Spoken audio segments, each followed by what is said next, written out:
Welcome to the DNA Advantage podcast, where you can learn facts about your DNA that can help you live a healthier, longer life, doing all the activities you dream of doing. If you want to gain more control over your health and the factors that influence it, you're in the right place.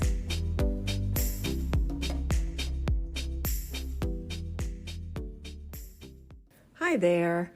I'm Lisa Witherow, and today I am here to talk about focus and attention and some of the things that can get in our way. Today we're just going to go over some general information about focus and attention and just bring up some topics that we'll be touching on more in detail throughout the month.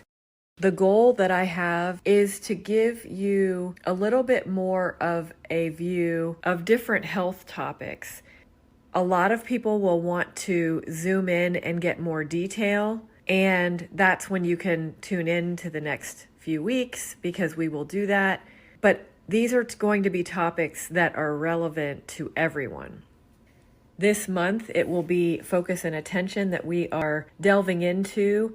We will cover things like the nutrition, different natural remedies that can be supportive, supplements, habits, and other strategies that you can implement if you have any kind of challenges with focus and attention. This is a topic that so many people can relate to. So many people are mentioning to me that they're either having momentary issues with focus and attention or they have ongoing issues, and those are all clues.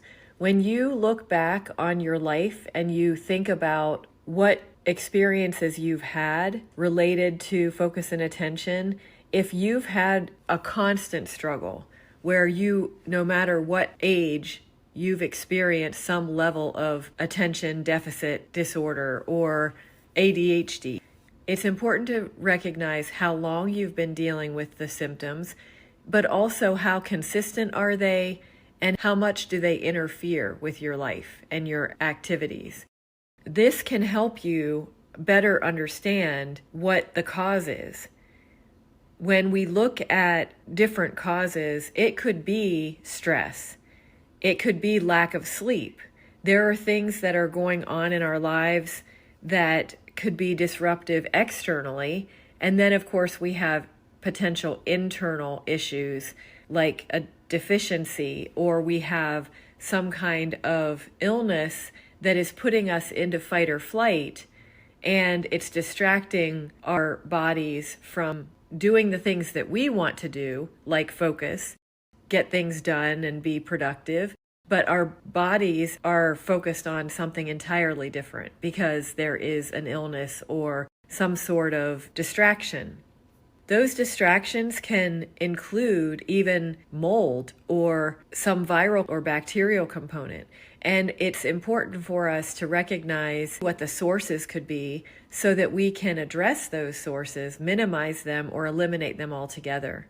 Even heavy metals and toxicities that can accumulate over time can become really distracting for our brain. It can be very difficult for us to maneuver around these things, especially if we have a layered effect where we have multiple to deal with. One of the ways that I like to better understand our bodies is to understand our DNA. And I just want to give you a few examples of how that can be helpful when it comes to focus and attention. One is, at the most basic level, we can better understand how efficiently our bodies absorb and process nutrients. There are certain nutrients that are valuable for focus and attention and brain health. If we are either not getting enough of those foods, or if we look at our DNA and we understand that our bodies don't process those foods efficiently, then we need more nutrients. It may be that we don't like fish, therefore we don't get a lot of omega-3 and DHA. Our brain needs DHA, and it really does require a certain level. Then there are some people who don't process and absorb fats very efficiently, and DHA is a fat. So we need to be able to understand our bodies well enough to appreciate how we can compensate and really adequately support our systems. Another area of DNA that we can better understand is how well do we detoxify. If there are specific toxins that we are more susceptible to and we don't eliminate as well, we need to know that, because we certainly don't want to expose ourselves on a daily basis in a work environment or even in our home environment to certain toxins if they are going to overwhelm our system and become a burden to the point where we cannot get rid of them fast enough, and then that interferes with our focus and attention and many other experiences in our lives. Toxins are a big factor that can interfere with the efficiency of our bodies anyway. So we can't allow ourselves to become overwhelmed by them and not know what's causing it or what to do about it. We gain so much more information when we understand our DNA, because we can look at specific genes and appreciate the CYP genes as an example and how efficiently they function. And if they aren't functioning, we do have strategies that can help support the elimination of toxins, even if it is a toxin that we can't avoid.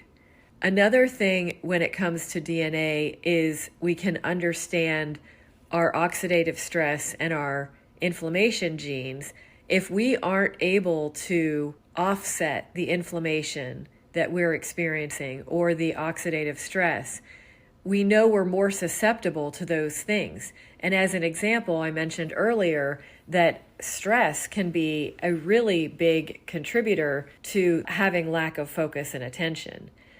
When we know that we're about to experience high amounts of stress, we can give ourselves additional brain support to compensate for that and implement certain strategies to offset the stress. Because there are things that we can do to mitigate the impact of stress and give ourselves every advantage if it's not something that we can avoid. When it comes to our nutrition, our gut health is also really important.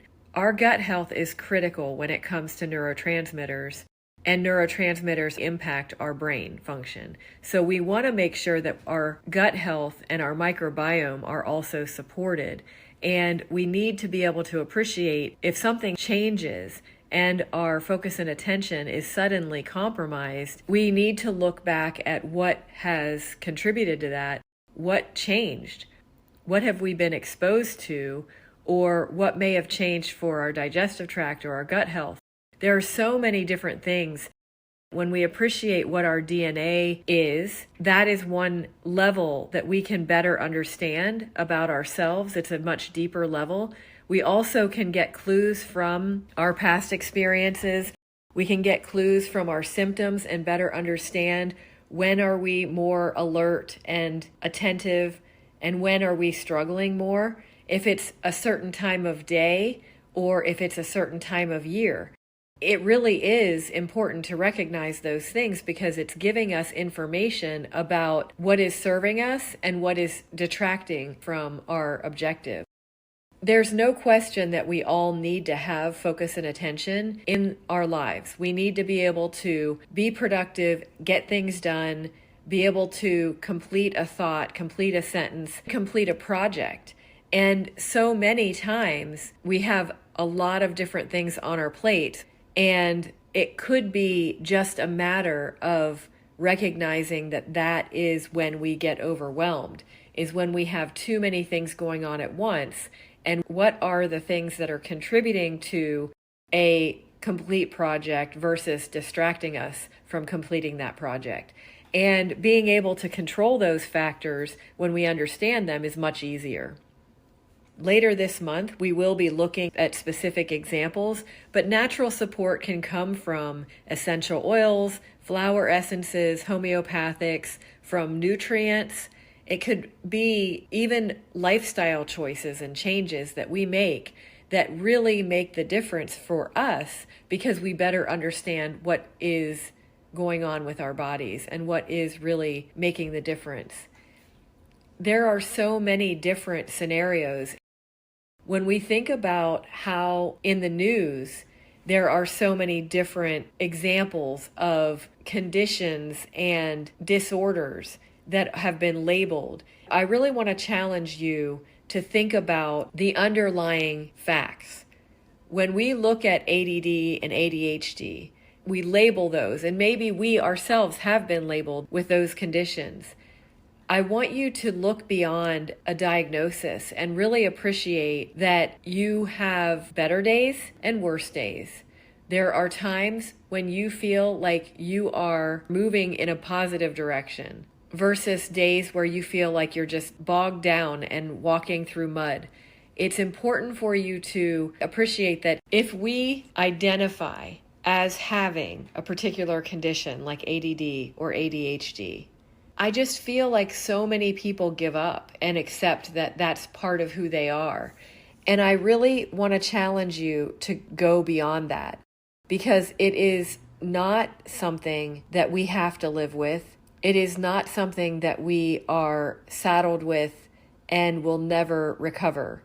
When we start to look at the root cause and all of the clues that our body is giving us, we can improve things and we can give our bodies what they need specifically, which will then result in improved focus and attention.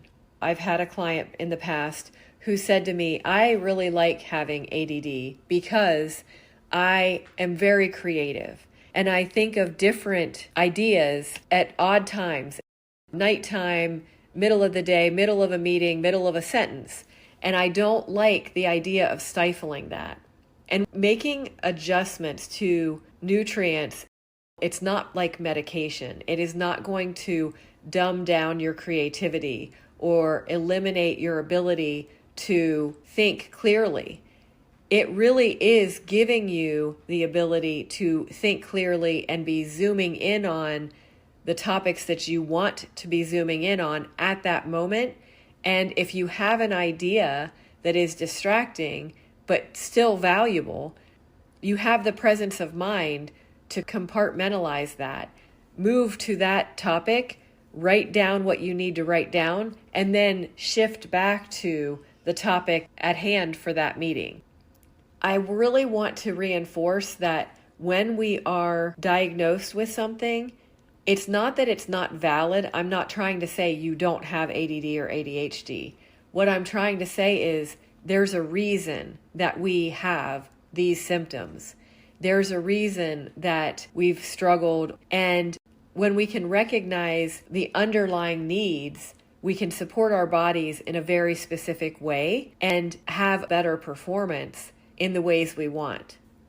Focus and attention is critical for our jobs, for communication, good relationships, for so many different areas of our lives. And it's really important for us to maintain confidence. If we have poor focus and attention, it typically lowers our confidence in presenting and communicating and sharing information with others. And that is something that can hold us back. So it really is important for us to invest in better understanding ourselves and knowing ourselves, looking back on what time periods we've had improvements or we've had a more difficult time is going to give us information about contributors. We can really learn so much. Even if you don't do a DNA test, you can learn so much by delving into the details of your experiences and start paying more attention, start documenting what you're doing, what you're eating, and what seems to make a difference when it comes to focus and attention. I'm hoping that these sessions this month will help you start to dial into some of those details and really get a sense of the different causes, what DNA could do for you, what kinds of natural support and lifestyle changes can make a difference for you. And then we'll even talk about some case studies and some research that have contributed to this topic and given us a lot more information so that we can use that to our benefit. There's so much about focus and attention that is individualized. We need to appreciate that it's not just something that's imposed on us. If we have any kind of issues, we do have some level of control, and we are able to contribute in a positive way. And as I mentioned, sometimes it is a matter of lifestyle, our diet, what we're doing on a daily basis in terms of routine. When we start to understand what's working and not working, it is a powerful point of leverage for us. And I typically recommend implementing one thing at a time because it is easier for us to identify what's working and not working and what we want to continue to implement. If we make a whole bunch of changes at once, it's more difficult to identify what is helping us and what we can just discard. Taking notes is really important, and I do have tracking sheets. If you're interested, you can always indicate that or jump into my Facebook group and you can access those tracking sheets there. It's really important to pay attention to the details. I'm really hoping that this topic is helpful for you and that you can take the time this month to document some of your habits and some of your strategies and even the symptoms themselves to see when they get better and when they're more challenging, because once you start to make the connections, it is really empowering.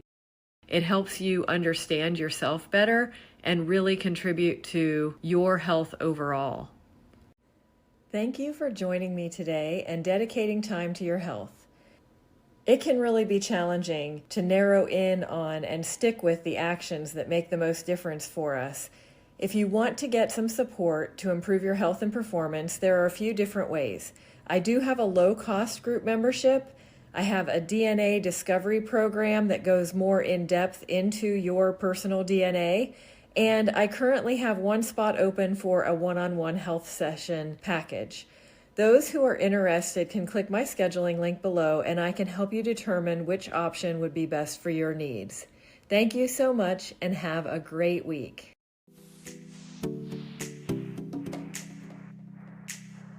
Thanks so much for joining me to learn about DNA Health. If you enjoyed this episode, please subscribe and leave a review. If you'd like to join my free community where we delve into more details about DNA, just click Community below.